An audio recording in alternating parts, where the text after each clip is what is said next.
بسم الله الرحمن الرحيم. بسم الله الرحمن الرحيم. الحمد لله رب العالمين والعاقبة للمتقين والصلاة والسلام على أشرف الخلق والمرسلين وعلى آله وأصحابه وأتباعه أجمعين. أما بعد. عزیز طلباء، کتاب الہدایہ جو 40 کا سبق نمبر 97 ہے، اور اس سبق میں ہم انشاءاللہ جنس بیع الرطب او المبلول من الاموال الربویۃ بالیابس و بمثلہ کے متعلق بات کریں گے، اور کتاب کی عبارت وکذالک العنب بالزبیب سے لے کر لا یجوز للجہالۃ تک ہوگی۔ آتے ہیں سبق کے متعلق اصول کی طرف۔ تو اصل نمبر 1، التفاوت بصنع العباد معتبر فی المنع لا التفاوت باصل الخلقۃ، کہ لوگوں کی صنع سے جو تفاوت ظاہر ہوا ہے وہ منع جواز میں معتبر ہے، نہ کہ وہ تفاوت جو قدرتاً ہے۔ اصل نمبر 2، یعتبر المساوات عند العقد عندهما خلافا لمحمد رحمہ اللہ تعالی فإنه يعتبر المآل ایضا، کہ شیخین کے نزدیک عقد کے دوران مساوات اس کا اعتبار ہے، برخلاف امام محمد رحمۃ اللہ علیہ کے کہ ان کے ہاں مآل کے اعتبار سے بھی مساوات یہ ضروری ہے۔ اصل نمبر 3، التفاوت اذا ظهر مع بقاء البدلين واحدهما على الاسم الذي عقد عليه فهو مفسد، واذا ظهر بعد زوال الاسم الذي عقد عليه من البدلين فليس بمفسد۔ تفاوت جب ظاہر ہو اس صورت میں کہ جب بدلین دونوں اپنے اسی نام پر برقرار ہے کہ جس نام پر یہ عقد کیا گیا تھا، تو یہ مفسد ہے۔ اور اگر یہ تفاوت ظاہر ہو بعد اس کے کہ جس پر عقد کیا گیا تھا وہ نام زائل ہوا ہے، تو یہ تفاوت یہ مفسد للعقد نہیں ہے۔ آتے ہیں سبق کے متعلق فصول کی طرف۔ تو جن سے بیع الرطب او المبلول من الاموال الربویۃ بالیابس و بمثلہ، تو اس جنس کو ہم نے 6 فصول میں تقسیم کیا ہے۔ فصل نمبر 1، بیع العنب بالزبیب یجوز عنده خلافا لہما، امام صاحب کے ہاں انگور کو کشمش کے عوض فروخت کرنا یہ جائز ہے، برخلاف صاحبین کے کہ ان کے ہاں یہ جائز نہیں ہے۔ فصل نمبر 2، بیع الحنطۃ الرطبۃ بمثلها او بالیابسۃ یجوز عندهما خلافا للامام محمد رحمہ اللہ، کہ تر و تازہ گندم کو اس کے مثل یا خشک گندم کے عوض فروخت کرنا تو یہ شیخین کے نزدیک جائز، جبکہ امام محمد رحمۃ اللہ علیہ کے نزدیک ناجائز ہے۔ فصل نمبر 3، بیع الحنطۃ المبلولۃ بمثلها او بالیابسۃ، گیلی گندم اس کے مثل یا خشک گندم کے عوض فروخت کرنا تو یہ بھی شیخین کے نزدیک جائز، جبکہ امام محمد رحمۃ اللہ علیہ کے نزدیک یہ ناجائز ہے۔ فصل نمبر 4، بیع التمر المنقع بالمنقع، کہ تر کھجور کی بے تر کھجور یا خشک کھجور کے عوض کرنا، تو اس میں اختلاف ہے۔ اور فصل نمبر 5، بیع الزبیب المنقع بالمنقع، کہ تر کشمش کی بے تر کشمش یا خشک کشمش کے عوض کرنا، تو اس میں بھی اختلاف ہے، یعنی شیخین کے نزدیک جائز، جبکہ امام محمد رحمۃ اللہ علیہ کے نزدیک ناجائز ہے۔ بیع الرطب بالرطب، کہ تازہ کھجور کی بے تازہ کھجور کے عوض کرنا، تو یہ احناف کے ہاں بالاتفاق جائز، جبکہ امام شافعی رحمۃ اللہ علیہ کے ہاں ناجائز ہے۔ آتے ہیں کتاب کی عبارت کی طرف۔ قال وكذلك العنب بالزبيب يعني على هذا الخلاف والوجه ما بيناه، وقيل لا يجوز بالاتفاق اعتبارا بالحنطة المقلية بغير المقلية، والرطب بالرطب يجوز متماثلا كيلا عندنا لأنه بيع التمر بالتمر،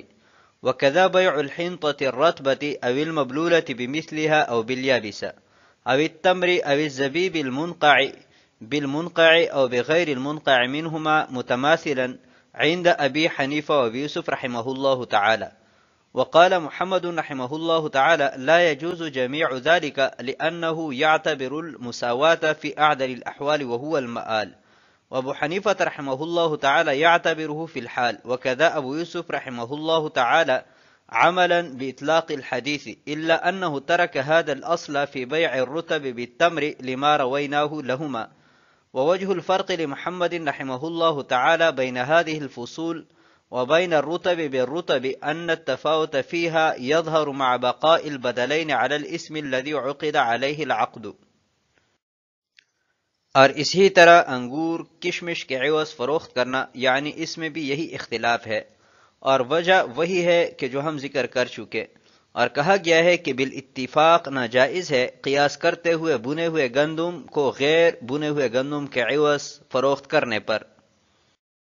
اور تازہ کھجوروں کے عوض کیل کے اعتبار سے برابر سرابر فروخت کرنا ہمارے نزدیک جائز ہے، کیونکہ تمر کو تمر کے عوض فروخت کرنا ہے، اور اسی طرح تازہ یا گیلی گندم اس کے مثل یا خشک گندم کے عوض فروخت کرنا جائز ہے، یا کھجور یا بھیگے ہوئے انگور کو غیر بھیگے ہوئے انگور کے عوض برابر سرابر فروخت کرنا شیخین کے نزدیک جائز ہے۔ اور امام محمد رحمۃ اللہ علیہ نے فرمایا کہ یہ تمام صورتیں ناجائز ہے، کیونکہ وہ عدل الاحوال یعنی مآل کا اعتبار کرتے ہیں،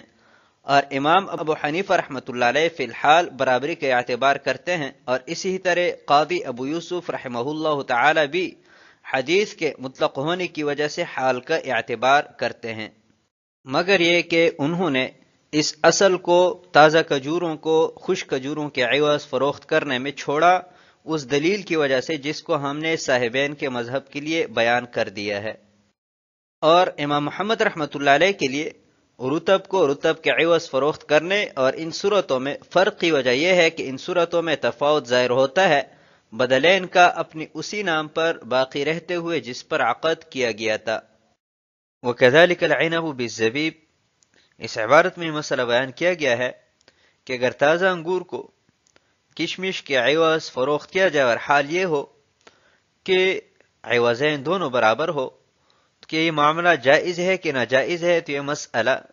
مختلفی ہے امام صاحب اور صاحبین کے مابین۔ امام صاحب کے ہاں یہ جائز اور صاحبین کے ہاں یہ معاملہ ناجائز ہے۔ امام صاحب کی دلیل وہی ہے کہ جو سابق میں گزر گئی ہے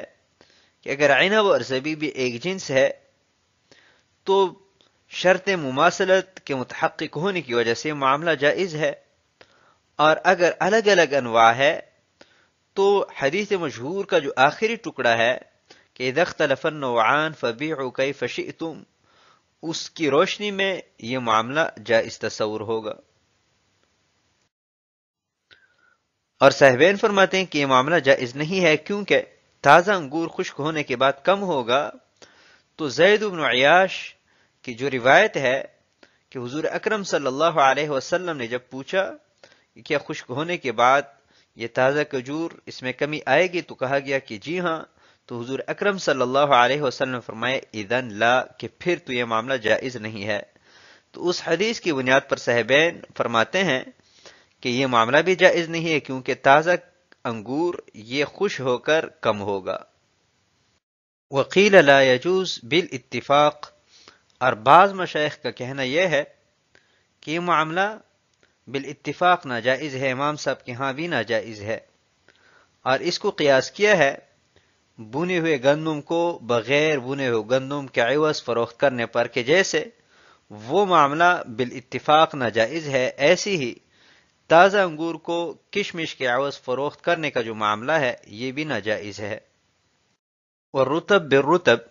اور اگر تازہ کھجور کی بے تازہ کھجور کے عوض برابر سرابر کیل کے اعتبار سے کی جائے تو یہ جائز ہے، کیونکہ شرط مماثلت پائی گئی ہے، اور یہ تمر کی بے تمر کے عوض ہے، تو حدیث سے بھی اس کا ثبوت ملتا ہے کہ التمر بالتمر مثلا بمثل، یعنی شرط تماثل اگر ہو تو اس صورت میں کھجور کو کھجور کے عوض فروخت کرنا یہ جائز ہے۔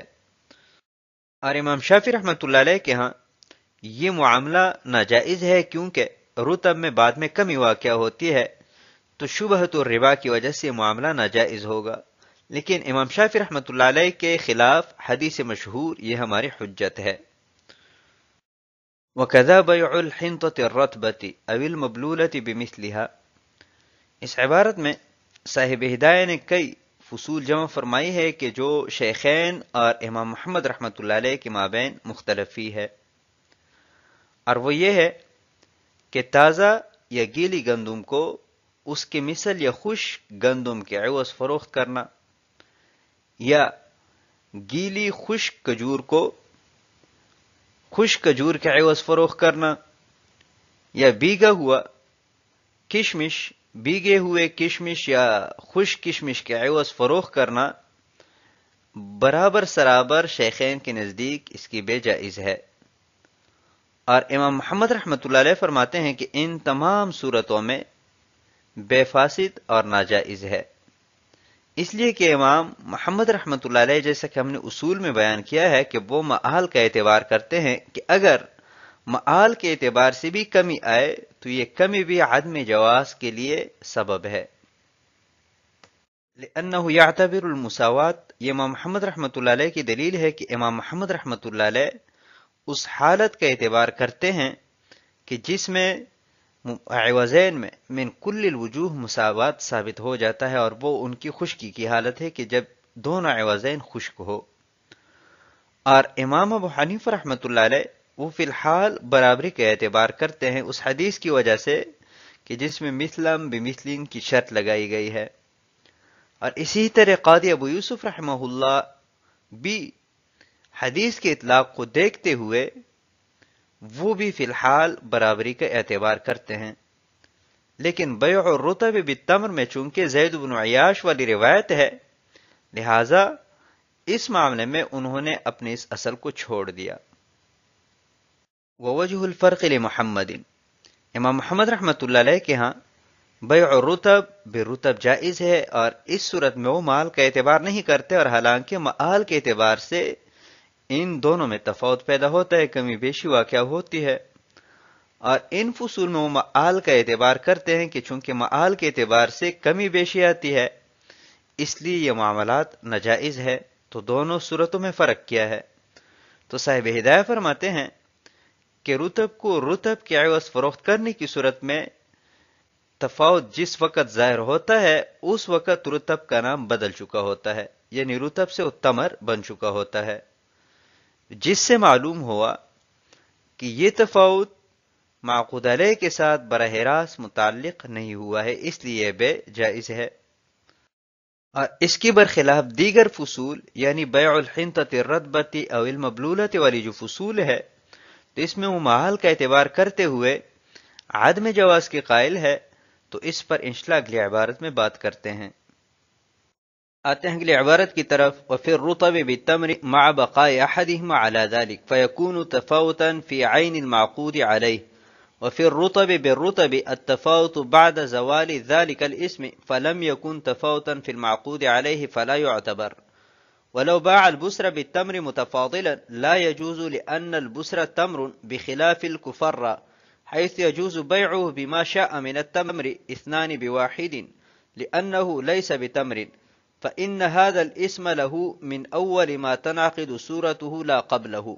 والكفر عددي متفاوت حتى لو باع التمر به نسيئة لا يجوز للجهالة۔ اور رطب کو تمر کے عوض فروخت کرنے کی صورت میں ان دونوں میں سے ایک کا اپنے نام پر باقی رہتے ہوئے تفاوت ظاہر ہوتا ہے تو یہ معقود علیہ کی ذات میں تفاوت ہوگا، اور رطب کو رطب کے عوض فروخت کرنے کی صورت میں تفاوت نام زائل ہونے کے بعد ظاہر ہوا ہے تو یہ معقود علیہ میں تفاوت نہیں ہوا، لہذا اس کے اعتبار بھی نہیں ہوگا۔ اور اگر نیم پختہ کھجور کو خشک کھجور کے عوض تفاضل کے ساتھ فروخت کیا تو یہ جائز نہیں ہے، کیونکہ بسر بھی کھجور ہے، برخلاف غنچہ کے کہ اس کو جس قدر کھجوروں کے عوض فروخت کرنا چاہے تو اس کی بے جائز ہے۔ ایک دو کے عوض فروخت کرنا جائز ہے اس لیے کہ غنچہ یہ تمر نہیں ہے، کیونکہ اس کا یہ نام ابتدائی شکل بننے پر ہوتا ہے نہ کہ اس سے پہلے، اور غنچہ یہ عددی متفاوت ہے، یہاں تک کہ چواروں کو اس کے عوض ادار بیچا تو جہالت کی وجہ سے بے جائز نہیں ہوگی۔ وفي الرطب بالتمر، اور رطب کو جب تمر کے عوض فروخت کیا جائے تو اس میں مآل کے اعتبار سے چونکہ تفاوت واقع ہوتا ہے، اور اس حال میں واقع ہوتا ہے کہ ایک عوض اسی اپنی حالت پر اور اسی نام پر برقرار رہتا ہے اور وہ تمر ہے، تو اس سے معلوم ہوا کہ یہ تفاوت عین معقود علیہ کے ساتھ متعلق ہوا ہے، جس کی وجہ سے یہ معاملہ ناجائز ہے۔ برخلاف رطب برطب کے کہ یہ تفاوت اس وقت متعلق ہوتا ہے کہ جب دونوں کا نام بدل چکا ہوتا ہے، تو یہ تفاوت عین معقود علیہ کے ساتھ متعلق نہیں ہوگا، لہذا اس تفاوت کا اعتبار بھی نہیں کیا جائے گا۔ ولو باع البصر بالتمر متفاضلا، اور اگر نیم پختہ کھجور پکی کھجور کے عوض تفاضل کے ساتھ فروخت کی جائے تو یہ معاملہ ناجائز ہے، کیونکہ بصر اور تمر یہ دونوں ایک جنس ہے، جیسا کہ پہلے بیان کیا جا چکا، اور اتحاد جنس اور قدر کی صورت میں تفاضل یہ چونکہ ربا ہے اس لیے ناجائز ہے۔ بخلاف الکفرہ، برخلاف کفرہ کے، کفرہ یہ کھجور کی شکل ظاہر ہونے سے پہلے پہلے جو حالت ہوتی ہے اس کو کفرہ کہتے ہیں، اور اردو میں غنچہ سے اس کی تعبیر کرتے ہیں، تو اس کی بے تمر کے عوض تفاضل کے ساتھ یہ جائز ہے، کیونکہ تمر الگ ایک جنس ہے اور کفرہ جو ہے یہ الگ ایک جنس ہے، تو جب جنس مختلف ہو تو اس صورت میں فبیعوا کیف شئتم کی روشنی میں کمی بیشی کے ساتھ بے جائز ہوگی۔ والکفرہ عددی متفاوت، یہ ایک سوال مقدر کا جواب ہے کہ جب کفرہ اور تمر یہ دونوں الگ الگ جنس ہے تو تمر کے عوض کفرہ میں بے سلم جائز ہونی چاہیے، اور حالانکہ یہ ناجائز ہے۔ تو اس کا جواب صاحب ہدایہ نے یہ دیا ہے کہ صحت بے سلم کے لیے ضروری ہے کہ مسلم فی وہ معلوم ہو، اور کفرہ کے جو دانے ہیں وہ متفاوت ہوتے ہیں، چھوٹے بڑے ہوتے ہیں، تو اس اعتبار سے مسلم فی میں جہالت آ گئی، تو مسلم فی میں جہالت آنے کی وجہ سے اس میں بے سلم جائز نہیں ہوتی۔ حتی لو باع التمر به نسیئۃ، کہ اگر کسی نے کھجور کو کفرہ کے عوض ادھار فروخت کیا تو یہ معاملہ ناجائز ہے، کیونکہ کفرہ یہ متفاوتۃ الاحاد ہے، اس کے اجزاء میں اختلاف ہوتا ہے، کوئی دانہ چھوٹا ہوتا ہے کوئی بڑا ہوتا ہے، تو اس میں جہالت آ گئی، اور جہالت بھی ایسی کہ جو مفضل المنازعہ ہے، بائع جو ہے وہ مطالبہ کرے گا مشتری سے بڑے دانوں کا،